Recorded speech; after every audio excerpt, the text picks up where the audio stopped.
Hello students.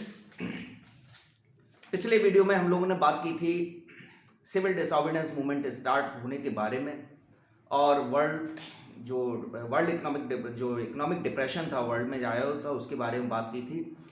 और उस video में मैंने कहा था कि अगले वीडियो में हम लोग सॉल्ट मार्च के बारे में बात करेंगे। तो उससे पहले एक टॉपिक और रह जाता है हमारा साइमन कमीशन का। इस पर भी एक क्वेश्चंस आपके आते हैं, तो साइमन कमीशन के बारे में जानना बहुत जरूरी था। देखिए स्टूडेंट्स, जैसे ही नॉन कॉपरेशन मूवमेंट खत्म हुआ, सिविल डिसऑर्डनेंस मूवमेंट स्टार्ट होने की बात होने लगी, तो अंग्रेजों को क्या आप समझते हैं, उनको पता नहीं चला होगा। उनको भी पता चला इस बात का कि कांग्रेस जो है नए आंदोलन की तैयारी कर रही है, नए आंदोलन शुरू करने की तैयारी कर रही है।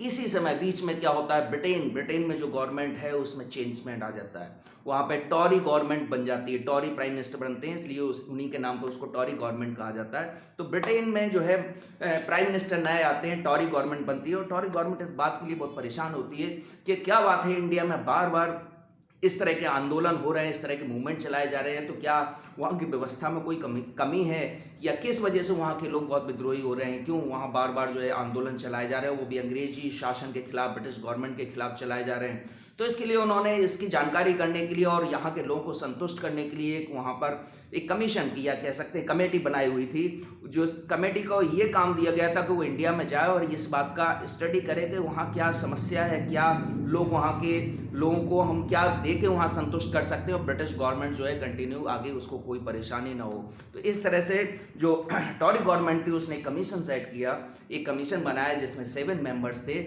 और सर जॉन साइमन को उसका हेड बनाया गया। इसीलिए इस कमीशन का नाम साइमन कमीशन हुआ। कमीशन मतलब आप समझ गए होंगे कि 7 मेंबर्स की कमेटी बनाई गई थी, जिसको ब्रिटेन से भारत में आना था और उसको ये स्टडी करनी थी कि यहाँ जो गवर्नमेंट इंडिया एक्ट 1919 आया, इसके बाद क्या प्रॉब्लम हुई, उसको इम्प्लीमेंट करने में कोई दिक्कत है, या फिर ब्रिटिश गवर्नमेंट को और क्या सुधार करने चाहिए जिससे कि ब्रिटिश गवर्नमेंट यहाँ पे मजबूत हो सके। तो टॉरी गवर्नमेंट ने कमीशन बनाया। British new Tory government set up a statutory commission under the leadership of Sir John Simon. Sir John Simon उसके लीडर बनाएगा और एक जो है संवैधानिक कमीशन बनाया गया।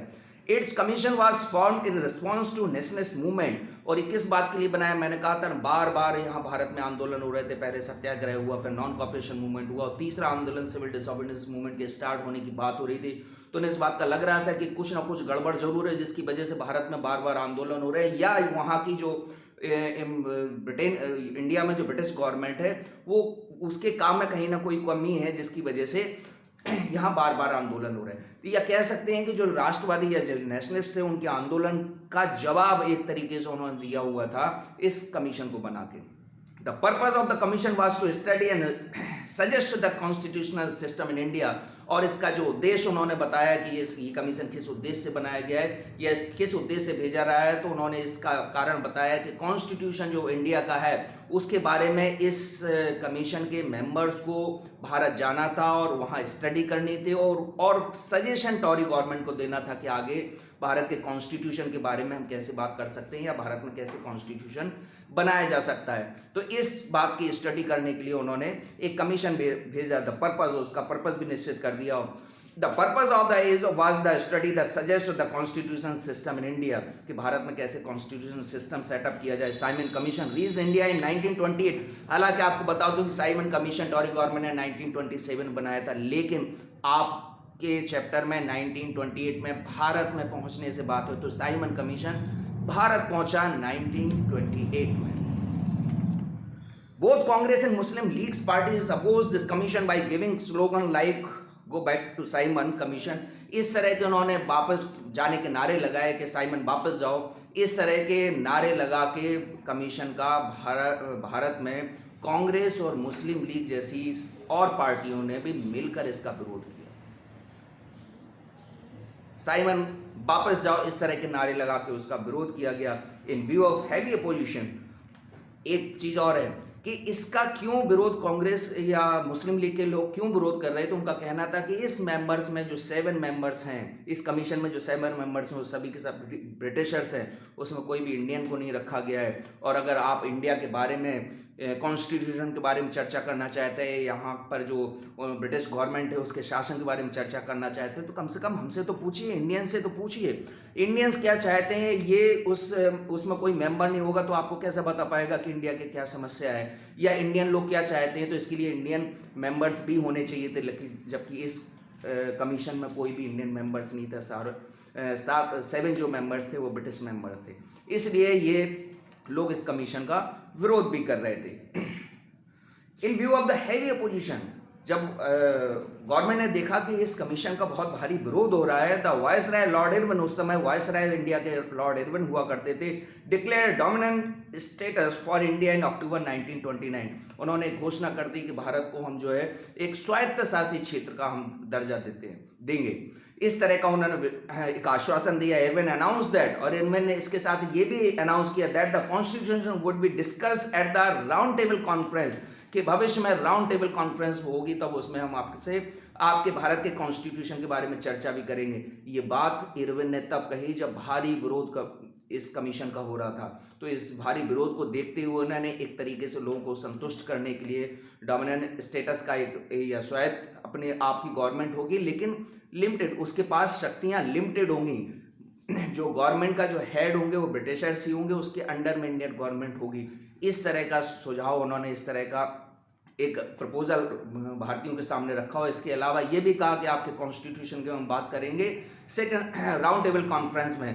लेकिन कांग्रेस के लीडर इस तरह की बातों में आने वाले नहीं थे और उन्होंने लॉर्ड इरविन की इस घोषणा का स्वागत नहीं किया। Congress leaders were not satisfied with this announcement. Congress के लीडर इस अनाउंसमेंट से संतुष्ट नहीं थे, क्योंकि वो जान रहे थे कि ये अंग्रेजों का एक चाल है जिसके आगे वो उनकी सच्चाई नजर नहीं आ रही थी। इन दिसंबर 1929 जवाहरलाल नेहरू डिमांडेड पूर्ण Swaraj at the Lahore session. उसी समय कांग्रेस का लाहौर में एक सेशन होता है और उस कांग्रेस के सेशन में जो अध्यक्षता है वो जवाहरलाल नेहरू करते हैं और उस सेशन में नेहरू जी पूर्ण स्वराज की डिमांड करते हैं। अब मुझे स्वायत्त या डोमिनेंट स्टेटस या इस तरह से कुछ नहीं चाहिए, अब भारत को पूरी तरह स्वतंत्रता चाहिए, पूर्ण फुली इंडिपेंडेंस चाहिए, इस बात की डिमांड की जाती है। इट वाज अनाउंस दैट, और ये भी अनाउंस कर दिया जाता है 26 January 1930 would be celebrated as a independence day, कि अब 26 जनवरी 1930 को हम स्वतंत्रता दिवस भी मनाएंगे, इंडिपेंडेंस डे मनाएंगे। इसीलिए आपको याद होगा कि हम लोग जो